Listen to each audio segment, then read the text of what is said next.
यदा यदा हि धर्मस्य ग्लानिर्भवति भारत अभ्युत्थानमधर्मस्य तदात्मानं सृजाम्यहं परित्राणाय साधूनां विनाशाय च दुष्कृतां धर्म संस्थापनार्थाय संभवामि युगे युगे।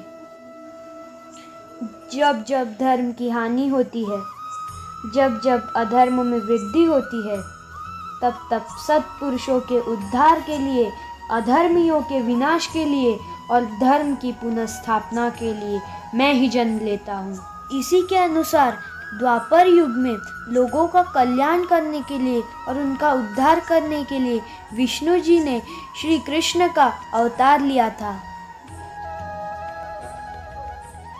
क्योंकि एक बार माँ पृथ्वी गौ का वेश धारण करके ब्रह्मा जी से बोली कि पृथ्वी पर पाप बहुत बढ़ गया है, इससे उन्हें काफ़ी पीड़ा हो रही है, आप ही इसका कुछ उपाय बताइए। यह बात सुनकर ब्रह्मा जी, शिव जी और बाकी सभी अन्य देवता गणों ने क्षीर सागर के तट पर विष्णु जी की स्तुति की और समाधि अवस्था में ब्रह्मा जी को एक भविष्यवाणी सुनाई दी। और फिर ब्रह्मा जी ने सभी देवता गणों को यह कहा कि भगवान ने कहा है कि वे ही धरती लोक में अवतार लेंगे और मनुष्यों का उद्धार करेंगे। तब तक आप सभी देवता गण भी अपने अपने अंशों के साथ यदुकुल में जन्म लो। और फिर महादेव की और वासुदेव यादव के यहाँ श्री कृष्ण जी का जन्म कंस के महल के कारावास में हुआ और उनके जन्म के समय सभी सैनिक सो गए और कारावास के ताले खुल गए। फिर उस नन्हे से बालक को कंस के प्रकोप से बचाने के लिए वासुदेव यादव ने उन्हें अपने दोस्त नंद के महल जो गोकुल में था वहां छोड़ने का निश्चय किया।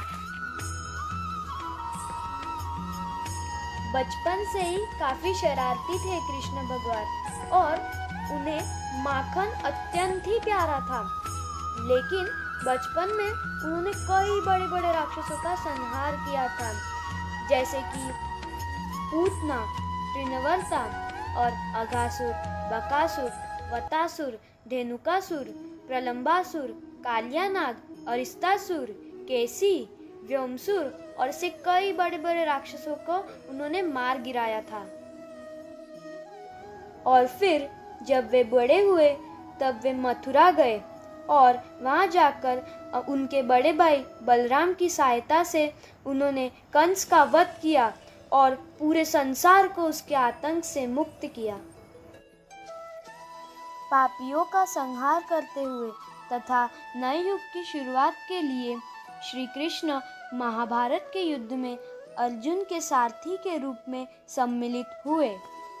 किंतु पहले दिन युद्ध शुरू होने से पहले अर्जुन ने पूछा, हे माधव, मेरे हाथ कांप रहे हैं, मैं युद्ध नहीं कर सकता, मेरे अपनों के सामने मैं कैसे शस्त्र उठा सकता हूँ। फिर श्री कृष्ण जी ने अर्जुन को गीता सुनाई, जिससे अर्जुन के प्रश्नों का हल ही नहीं हुआ बल्कि गीता ने उन्हें जीवन जीने का मार्ग भी सिखाया।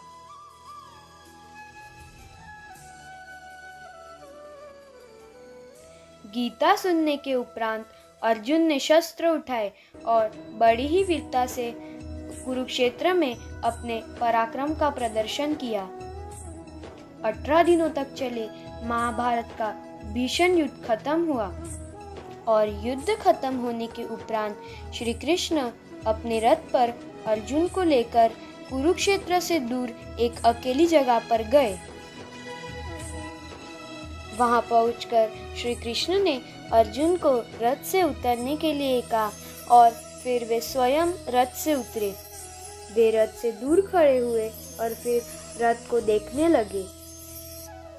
उन्होंने देखा कि हनुमान जी अर्जुन के रथ की ध्वजा से कर आकाश की ओर गए और तभी रथ में एक भयंकर विस्फोट हुआ। यह देखकर अर्जुन अचंभित हो गए और उन्होंने श्री कृष्ण से पूछा, हे माधव, यह रथ में विस्फोट क्यों हुआ?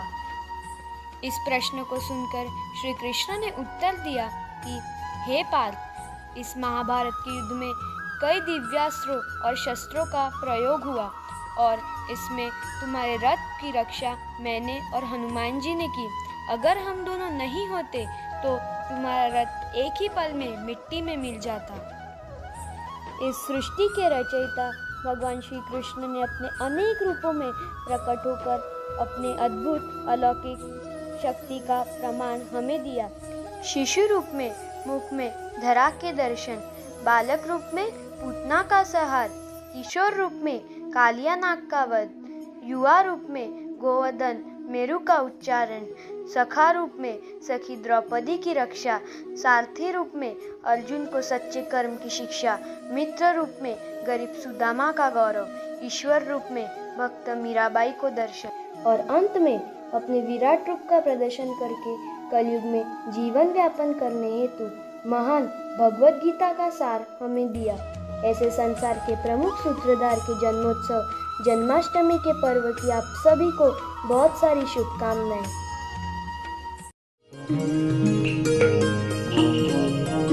हमारे YouTube चैनल को सब्सक्राइब करें और बेल आइकन को दबाएं ताकि आपको नोटिफिकेशंस मिलते रहें।